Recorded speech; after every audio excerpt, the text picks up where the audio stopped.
नमस्कार दर्शकबिन, समय चक्रको नयाँ श्रृङ्खलामा यहाँलाई हार्दिक स्वागत गर्दछु। म विक्रम श्रेष्ठ। दर्शकबिन, दुवै मृगौला फेल भएकी पत्नी, एक छोरा र एक छोरीलाई कुनै खबर नगरी गोकुल राई कहाँ गए, यो प्रश्न बनेको छ। उदयपुर घर भएका गोकुल काठमाडौँ चन्द्रागिरी नगरपालिका बस्दथे। केही महिनादेखि कामको सिलसिलामा पोखरा रहँदै आएका थिए उनी। गोकुललाई तनाव दिने ऋणको बोझ त थियो नै, तर ऋण दिने साहुहरूले नै सकेको बेला तिरे हुन्छ भनिदिइसकेका थिए।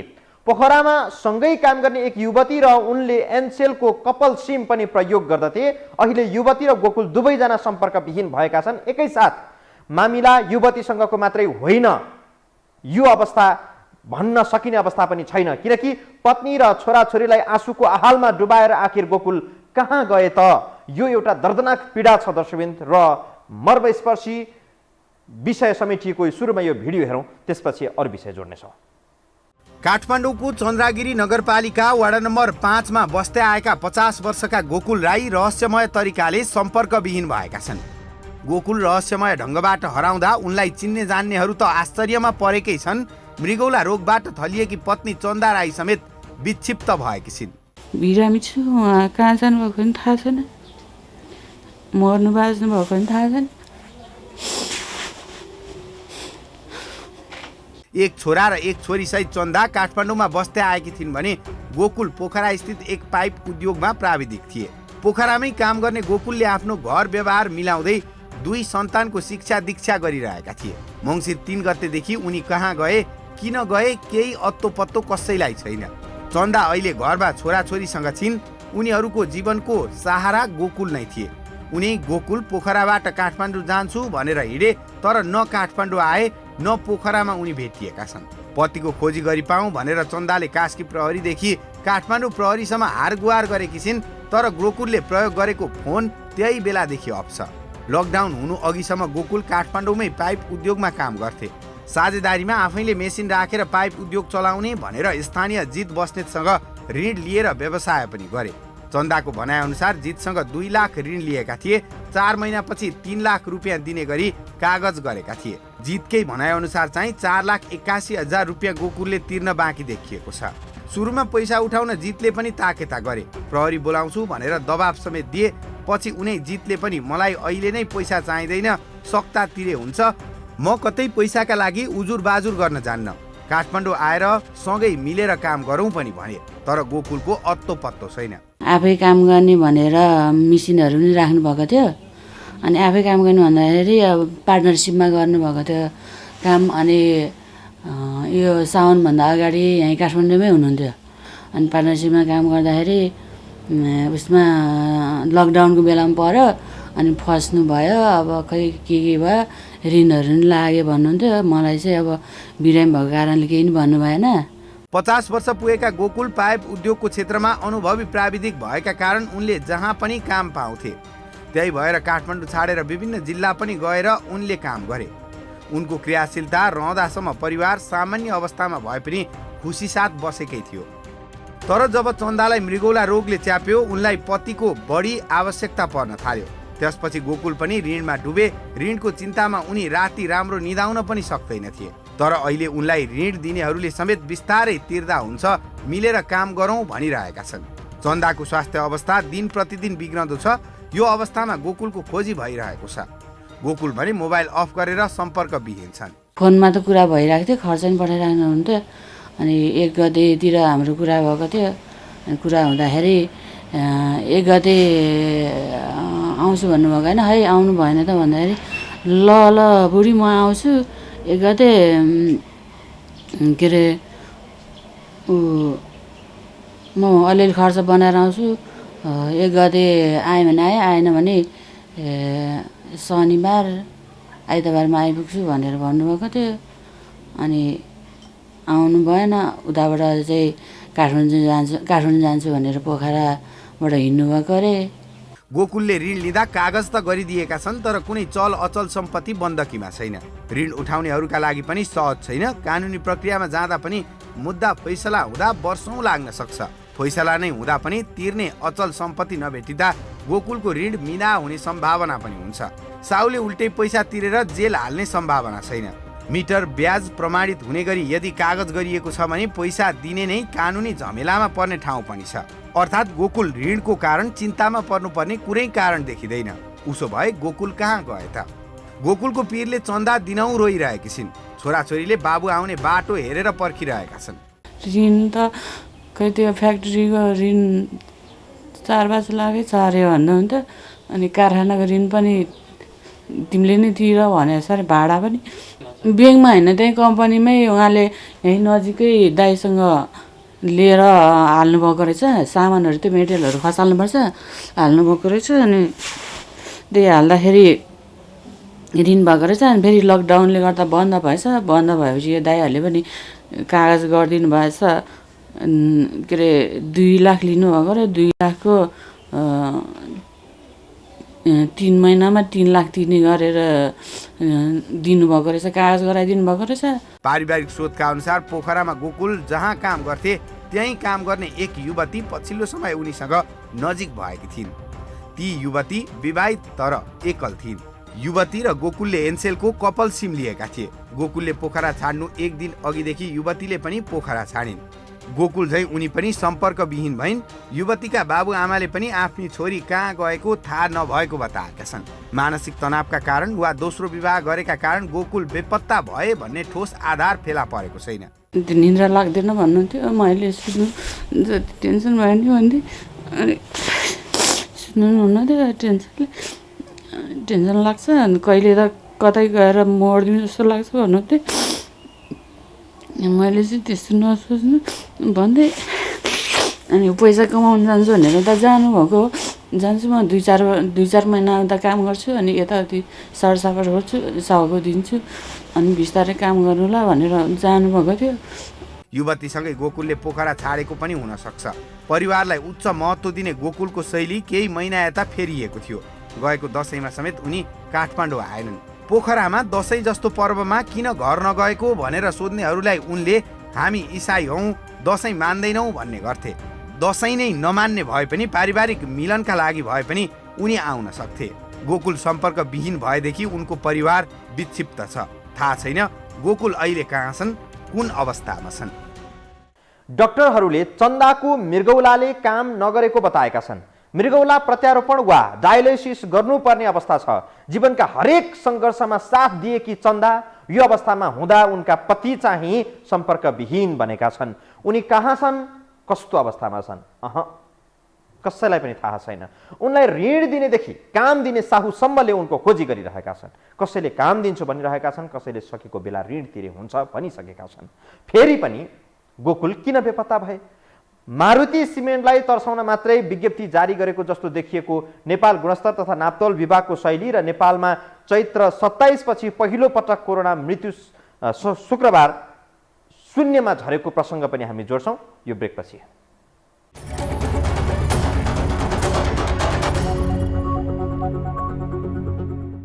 मङ्सिर 1 मा नेपाल गुणस्तर तथा नापतौल विभागले भन्यो मारुति सहित अरू 2 सिमेन्ट उद्योगको उत्पादन गुणस्तरहीन छन्। प्रयोग नगर्नु र बजारबाट भएको पनि फिर्ता लैजानु। 15 दिनभित्र फिर्ता लैजान विभागले निर्देशन त दियो, तर फिर्ता भयो कि भएन भन्ने सूचना अहिले विभागले दिएको छैन। विभागका अधिकारीहरू त मारुतिबारे केही बोल्नु पर्ला कि भनेर पिर गरे जस्तो पनि देखिँदैछ। विभागको यो शैली देखेर उपभोक्ता अधिकार कर्मीहरूले भनेका छन् विभागको शैली विगतदेखि नै शङ्कास्पद छ। हामीलाई त कुनै कारबाही होला भन्ने कुरामा सुरुदेखि नै पत्ता लागेको थिएन। अधिकार कर्मीहरू यसो भनिरहेका छन्, उपभोक्ता अधिकार कर्मीहरू। बाँकी यो रिपोर्टमा हेरौँ। मारुति सिमेन्ट गुणस्तरहीन रहेको भन्दै नेपाल नापतौल तथा गुणस्तर विभागले मङ्सिर 1 मा एक विज्ञप्ति मार्फत जानकारी दिएको थियो। विभागले विज्ञप्तिमा 15 दिनभित्र 43 ग्रेडको गुणस्तरहीन उत्पादन बजारबाट फिर्ता लिन निर्देशन दिएको थियो। विभागले जसरी विज्ञप्ति जारी गरेर मारुति सिमेन्ट गुणस्तरहीन भन्यो र फिर्ता लैजान निर्देशन दियो, त्यसै गरी फिर्ता भए नभएको कुरा चाहिँ न त विज्ञप्ति जारी गरेर उपभोक्तालाई सूचना दियो, न त पत्रकारहरूले सोद्धा पारदर्शी हुन विभाग तयार भयो। गर्यो भन्ने चाहिँ मलाई सार्वजनिक नभएसम्म विश्वास लाग्दैन। किनभने अत्याधिक रूपले हेर्नुहोस् प्रशासनिक दबाब, राजनीतिक दबाब उस्तै छ।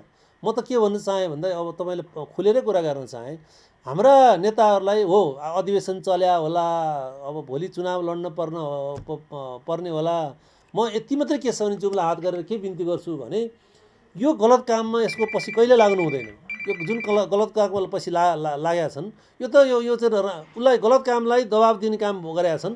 तर यदि गुणस्तर तथा नाप्तीले विभागले यो काम गरेर छ भने हामी उपभोक्ताको तर्फबाट मुरी आभारी प्रकट गर्न चाह्यौँ, धन्यवाद दिन चाह्यौँ। मारुति सहित अरू 2 सिमेन्ट बारे विज्ञप्ति निकाल्नु विभागकै लागि महँगो साबित भए झैँ त्यस यता उद्योगीको रक्षामा त्यहाँका अधिकारीहरू उत्रिए झैँ गर्न थाले। कमसल उत्पादन बजारमा लैजाने कमजोरी मारुतिले गरेको पुष्टि नै भएको थियो। कमजोरी ढाकछोप गर्न विज्ञप्ति निकालेर अर्को भ्रम पनि फैलाइयो। यो सबै देखिरहँदा उपभोक्तालाई चाहिँ कसको कुरा पत्याउने भन्ने प्रश्न खडा भएको थियो। गुणस्तर तथा नापतौल विभागले मङ्सिर 1 मा निकालेको विज्ञप्ति पत्याउने कि मारुति सिमेन्टले मङ्सिर 9 मा निकालेको विज्ञप्ति पत्याउने? सरकारी निकाय भन्छ मारुति सिमेन्ट प्रयोग नगर्नु, मारुति सिमेन्ट भन्छ 15 वर्षदेखि गुणस्तरीय सिमेन्ट उत्पादन गरिरहेका छौँ, एनएस चिन्ह पनि पाएका छौँ, ढुक्कले प्रयोग गर्नु। विभागले विज्ञप्ति निकाल्नुको उद्देश्य कमसल उत्पादन गर्ने उद्योगीलाई सच्याउनु थियो कि तर्साएर अरू केही सन्देश दिन खोज्नु थियो? यो प्रश्न छैन। उपभोक्ता अधिकार कर्मीहरूले विभागको विज्ञप्तिमाथि नै शङ्का गरेर प्रश्न उठाएका थिए। कमसल सिमेन्ट बजारमा पठाएको भनेर विभागले मारुतिको 43 ग्रेडको इजाजत नै रद्द गरेको भन्ने केही अपुष्ट समाचार पनि सार्वजनिक भएका छन्। यसबारे विभागकै अधिकारीहरूले भने जानकारी नभएको प्रतिक्रिया दिएका छन्। विभागका प्रवक्ता दिननाथ मिश्रले मारुतिको इजाजत रद्द भएको विषयमा आफू जानकार नभएको बताए भने महानिर्देशक विश्वबाबु पुडासैनीले सम्पर्कमा आउन चाहेनन्। विभागले मारुति सहित 3 उद्योगलाई 15 दिनभित्र आफ्ना उत्पादन बजारमा फिर्ता लैजान निर्देशन दिएको भन्ने विज्ञप्ति विभागकै वेबसाइटमा राखिएको थियो। ती उत्पादन बजारबाट फिर्ता भएको कुनै सूचना विभागको वेबसाइटमा अझै उल्लेख छैन।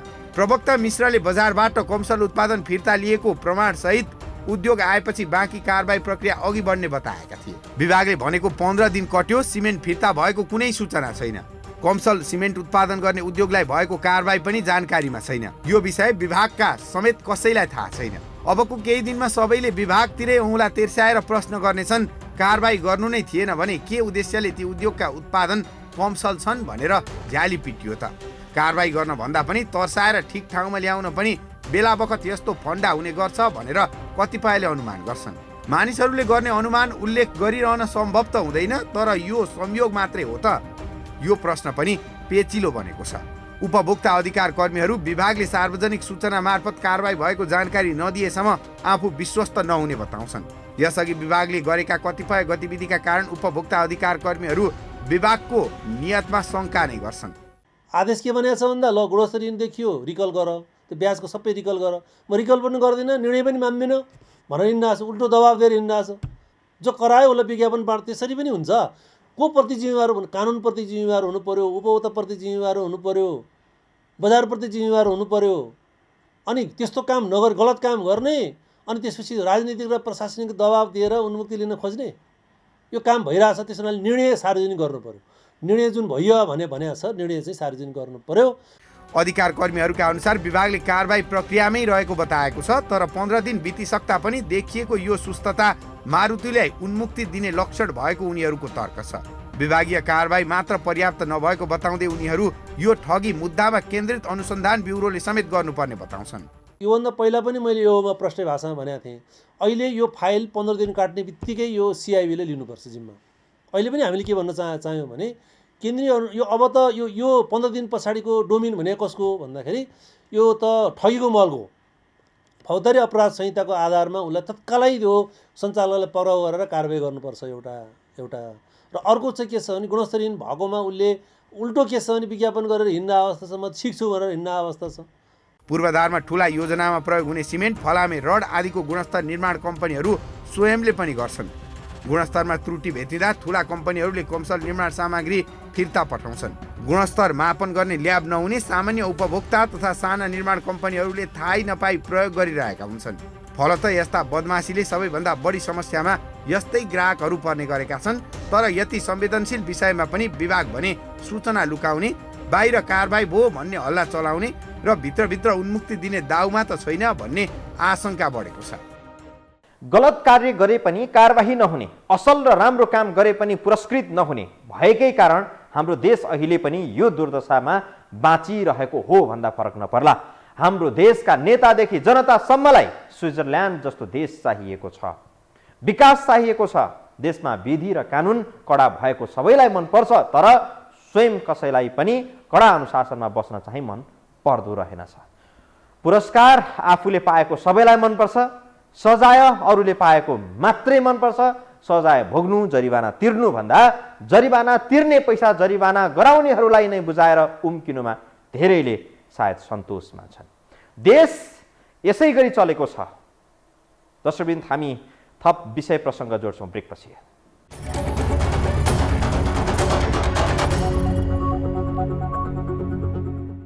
गएको चैत्र 27 यता कोरोनाका कारण निरन्तर नेपालीहरूको ज्यान गइरहेको थियो। पहिलो लहरमा पनि धेरैले ज्यान गुमाए। दोस्रो लहरको सुरुवात यता निरन्तर मानिसहरूको ज्यान गइरहेको थियो। तर शुक्रबार कोरोनाबाट मृत्यु हुनेको सङ्ख्या शून्यमा झरेको छ, अर्थात् शुक्रबार कसैको पनि ज्यान गएन।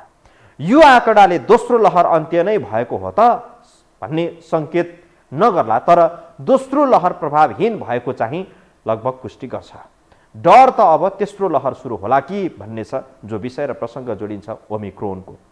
238 दिनपछि नेपालमा शुक्रबार कोरोना भाइरस संक्रमणबाट मृत्यु हुनेको संख्या शून्यमा झरेको छ। यसअघि गत चैत्र 27 मा पनि मृत्यु हुनेको संख्या शून्यमा थियो। त्यसपछिको समयलाई दोस्रो लहरको सुरुवात भनिएको थियो। यो बीचमा प्रतिदिन मृत्यु हुनेको संख्या सबैभन्दा बढी जेठ 5 मा पुगेको थियो। सो दिन 246 को मृत्यु भएकोमा आज अर्थात् शुक्रबार पुनः मृतकको संख्या शून्यमा झरेको हो। यो सँगै नेपालमा कोरोनाको दोस्रो लहर अन्त्य उन्मुख देखिएको छ। विश्वभर तेस्रो लहरको जोखिमका बीच नेपालमा देखिएको खुसीको कुराले भने चिन्ता पनि बढाएको छ।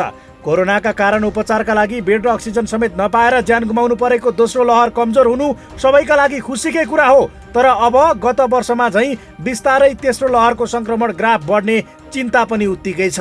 अब नेपाल कति जोखिममा छ भन्ने कुरा तपाईँ हाम्रो लागि महत्त्वपूर्ण हुन्छ। र अब जोखिम चाहिँ किन रहन्छ भन्दाखेरि अहिले अन्तर्राष्ट्रिय विमानस्थलहरू खुल्ला भइसकेको अवस्था छ र यो अहिले तत्काल अब नेपालमा त पुष्टि भइसकेको छैन। त्यो भएको हुनाले चाहिँ बाहिरबाट आउने सम्भावना बढी छ। अझ हाम्रो चुनौती भनेको चाहिँ भारतमा यदि देखियो र फैलियो भन्ने हो। किन भन्दाखेरि विगतमा हामीले भारतमा फैलिएको जुन भेरिएन्टहरू छ, अझ उदाहरणकै लागि हामी डेल्टा भेरिएन्ट भनौँ, त्यसलाई हामीले रोक्न सकेका थिएनौँ। त्यो कस्तो खालको चुनौती थियो र हामीले कस्तो खालको कमजोरी छ त्यो पत्ता लगाएर हामीले आगामी अब योजनाहरू बनाउनु पर्ने चाहिँ मैले देख्दछु। खोपले समेत काम नगर्ने भनिएको नयाँ संक्रामक भेरिएन्ट ओमिक्रोन अहिले विश्वका विभिन्न देशहरूमा बिस्तारै फैलिरहेको छ। भारतमा समेत यसको संक्रमित भेटिरहँदा खुल्ला सीमा भएको नेपालमा यसको खतरा कम आकलन गर्न सकिन्न। गएका लहरहरूमा पनि भारतमा नयाँ भेरिएन्ट देखिँदा नेपालमा मृत्युदर र संक्रमण दर कम नै थियो। राजनीतिक सभा सम्मेलन जारी थिए भने स्वास्थ्य मापदण्ड पालना फितलो थियो। तर बिस्तारै भारतमा झैँ यहाँ पनि दोस्रो लहरको सङ्कट देखा पर्यो र लकडाउन नै गर्नुपर्ने सम्मको अवस्था आयो। अवस्था अहिले पनि ठ्याक्कै उस्तै देखिएको छ। मृत्यु शून्यमा भए पनि संक्रमण दर अहिले पनि कम छैन। पछिल्लो 24 घण्टामा मात्रै नेपालमा थप 246 जनामा कोरोना भाइरसको संक्रमण पुष्टि भएको छ। जुन ओमिक्रोन भनेर जुन नयाँ भेरिएन्ट अहिले आइपुगेको छ, यसको बारेमा धेरै कुराहरू अझ पनि जानकारीमा आइसकेको छैन र आगामी दिनहरूमा थप जानकारी आउने क्रम जारी रहला।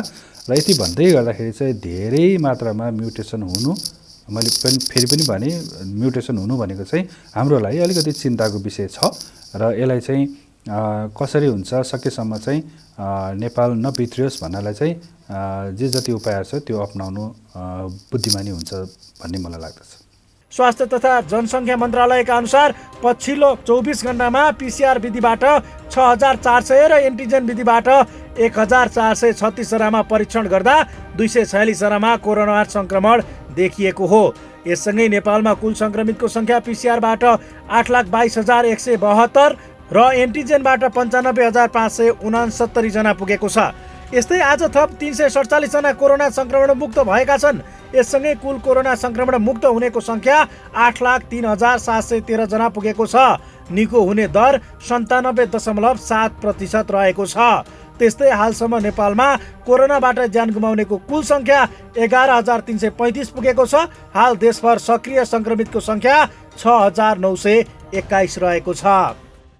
6 महिनामा कोरोनाले आफ्नो स्वरूप बदल्दै मानिसहरूलाई चुनौती दिँदै गइरहेको छ।